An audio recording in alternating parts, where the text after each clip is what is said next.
Assalamualaikum, nama saya Reza Pahlavi Alderi. Kami dari kelompok 4 ingin mempresentasikan hasil tugas kami. Pertama-tama, terima kasih kepada Ibu Marta Leina selaku dosen TSI karena telah membimbing kami untuk menyelesaikan tugas ini. Saya Tito Rudi Fauzan. Nama saya Tiara Putri Maitrisya. Nama saya Nur Aidin Novianti. Nama saya Rizky Amelia. Ngerasa nggak sih kalau sekarang nih berita hoax gampang banget menyebar di media sosial? Iya, ngerasa banget karena tuh semakin berkembangnya teknologi, justru berita hoax ini semakin mudah tersebar di media sosial. Kira-kira kalian tahu nggak ya apa itu hoax? Nah, buat kalian yang nggak tahu, hoax adalah sebuah informasi yang sebenarnya tidak benar, namun seolah-olah berita itu benar adanya. Penyebaran berita bohong atau hoax itu semakin mengkhawatirkan, khususnya di jejaring media sosial online, di mana penyebaran berita bohong tidak hanya membodohi masyarakat, namun tindakan itu juga dipakai pihak-pihak tertentu untuk membangkitkan emosi masyarakat, sehingga terjadinya perpecahan antar masyarakat. Nah, bener banget tuh. Nah, di sini kita bakal ngebahas salah satu kasus tentang hoax yang sempat viral pada tahun 2018, yaitu hoax dari Ratna Sarumpait. Sebenarnya gimana sih awal mula dari kasus Ratna Sarumpait? Jadi awal mula dari kasus Ratna Sarumpait ini beredar pertama kali melalui akun media sosial yaitu Facebook. Akun yang mengunggah informasi tersebut ialah Suwari Utami Dewi. Unggahan ini disertai sebuah tangkapan layar yang berisi aplikasi pesan WhatsApp pada 2 Oktober 2018 serta foto Ratna. Lalu, kabar tersebut kemudian menyebar melalui akun sejumlah tokoh di Twitter. Salah satu tokohnya adalah dari politikus Partai Gerindra, yaitu Rachel Maryam, di mana melalui akun pribadi Twitternya dia membenarkan atas penganiayaan yang diterima oleh Ratna Sarumpait. Ternyata nggak cuma Rachel, kabar penganiayaan tersebut juga dibenarkan oleh juru bicara tim Prabowo Sandiaga, yaitu Daniel Anjar Simanjuntak. Dalam pernyataannya, Daniel mengatakan Ratna dikeroyok oleh orang tak dikenal dan dimasukkan ke dalam mobil. Dan pengacara dari Ratna yaitu Samuel Lengke juga membenarkan hal tersebut, namun ia tidak mau memberitahukan informasi lengkapnya. Nah, selanjutnya juga ada konfirmasi dari Wakil Ketua Umum Gerindra, yaitu Fadlizon, di mana dia membenarkan atas penganiayaan yang diterima oleh Ratna Sarumpait. Dan juga tidak sampai di situ, ada juga konfirmasi dari Pak Ketua Umum Partai Gerindra, yaitu Prabowo Subianto, mengatakan bahwa penganiayaan yang diterima oleh Ratna Sarumpait merupakan pelanggaran dari hak asasi manusia. Setelah ramai pemberitaan tersebut, kemudian ditanggapi oleh pihak kepolisian.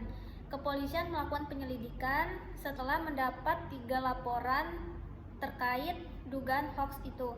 Berdasarkan hasil penyelidikan polisi, Ratna diketahui tidak dirawat di rumah sakit dan tidak melaporkan ke Polsek di Bandung sampai kurun waktu 28 September sampai dengan 2 Oktober 2018. Saat kejadian yang disebutkan pada 21 September 2018, Ratna diketahui memang tak sedang di Bandung. Nah, hasil dari penyelidikan tersebut juga pada tanggal 21 September, ternyata Ratna pergi ke rumah sakit Bina Estetika yang berada di Menteng. Dan polisi juga menemukan yaitu bukti transaksi dari rekening Ratna ke rumah sakit tersebut. Nah, setelah kepolisian melakukan penyelidikan, akhirnya kepolisian menggelar konferensi pers menjelaskan persoalan itu. Beberapa jam kemudian, Ratna Sarumpait juga ikut menggelar konferensi pers.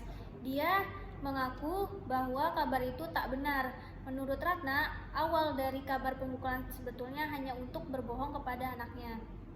Nah, narasi itu awalnya ia sampaikan kepada anak-anaknya yang bertanya kenapa mukanya yang lebam. Lalu setelah lebamnya sembuh, ia menceritakan pemukulan kepada Fadlizon. Atas pernyataannya tersebut, akhirnya ada beberapa pihak yang melaporkannya ke polisi atas dugaan penyebaran hoax. Salah satunya adalah Farhad Abbas dan Muhammad Alaidin. Setelah pengakuan Ratna dalam jumpa pers, Prabowo Subianto juga melakukan jumpa pers. Dalam pengakuannya, Prabowo meminta maaf karena ikut menyebarkan berita bohong mengenai penganiayaan Ratna Sarumpait. Prabowo juga meminta Ratna Sarumpait mengundurkan diri dari Badan Pemenangan Prabowo Sandiaga Uno. Sehari setelah itu, yaitu pada tanggal 4 Oktober 2018, yaitu pada pukul 8 malam, kepolisian menangkap Ratna Sarumpait di Bandara Internasional Soekarno-Hatta. Saat itu ia akan bertolak ke Santiago, Chile, karena Ratna akan menghadiri konferensi ke-11.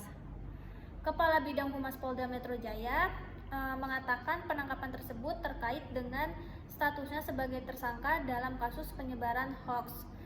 Adapun sebelum ditangkap, pihak kepolisian telah lebih dulu mengirimkan surat pencegahan kepada pihak imigrasi. Atas kasus tersebut, Ratna Sarumpait divonis 2 tahun penjara oleh Pengadilan Negeri Jakarta Selatan karena terbukti melakukan pembohongan publik dan juga sengaja membuat keonaran.